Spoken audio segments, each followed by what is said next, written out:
অনেক বছর আগে মদিনার একটি ছোট্ট গ্রামে বাস করতেন এক তরুণ আব্দুর রহমান।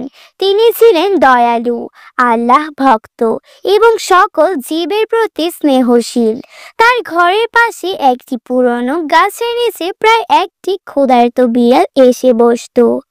ধূসর বর্ণের পশম, সবুজ চকচকে চোখ আর ক্ষুধার্ত শরীর নিয়ে সে কাঁপত। একদিন মসজিদ থেকে ফেরার পথে আব্দুর রহিম দেখলেন বিড়ালটি খুব দুর্বল, মায়ামাখা চোখে যেন খাবারের অনুরোধ রয়েছে।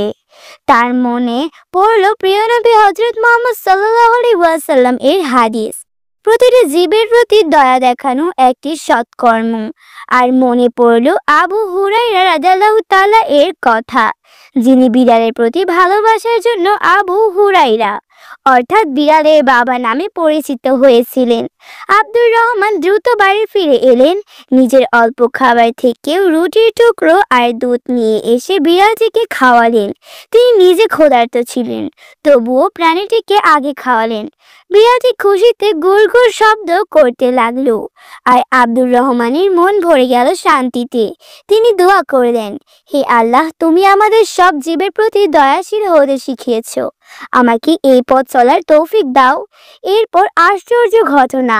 পরের দিন গ্রামের একজন ব্যবসায়ী তার কাছে এসে বললেন, তুমি একজন দয়ালু মানুষ, আমার দোকানে তোমার জন্য কাজ আছে। আব্দুর রহমানের জীবন ফিরে এলো সচ্ছলতা। তিনি বিশ্বাস করলেন বিড়ালের প্রতি ছোট দয়ার কাজেই জন্যই আল্লাহ তাকে পুরস্কৃত করেছেন। এরপর থেকে বিড়ালটি আর কখনো ক্ষুধার্ত থাকেনি। প্রতিদিন সে খাবার পেত আর আব্দুর রহমানের আঙ্গিনায় খেলাধুলা করত। গ্রামের মানুষ ভালোবাসে তাকে ডাকত ছোট আবু হুরাইরা। ইসলাম আমাদের শিখিয়েছেন প্রতিটি জীবের প্রতি দয়া করা একটি মহৎ কাজ। হযরত মুহাম্মদ সাল্লাল্লাহু আলাইহি ওয়াসাল্লাম বলেছেন, একটি ক্ষুধার্ত প্রাণীকে খাবার দেওয়া আল্লাহর কাছে প্রিয়। এই গল্প মনে করিয়ে দেয় ছোট দয়ার কাজও জীবনে বড় পুরস্কার এনে দেয়। ভাই বোনেরা, যদি গল্পটি ভালো লাগে তবে লাইক দিন, কমেন্টে আপনার মতামত জানান আর আমাদের চ্যানেলটিকে সাবস্ক্রাইব করতে ভুলবেন না।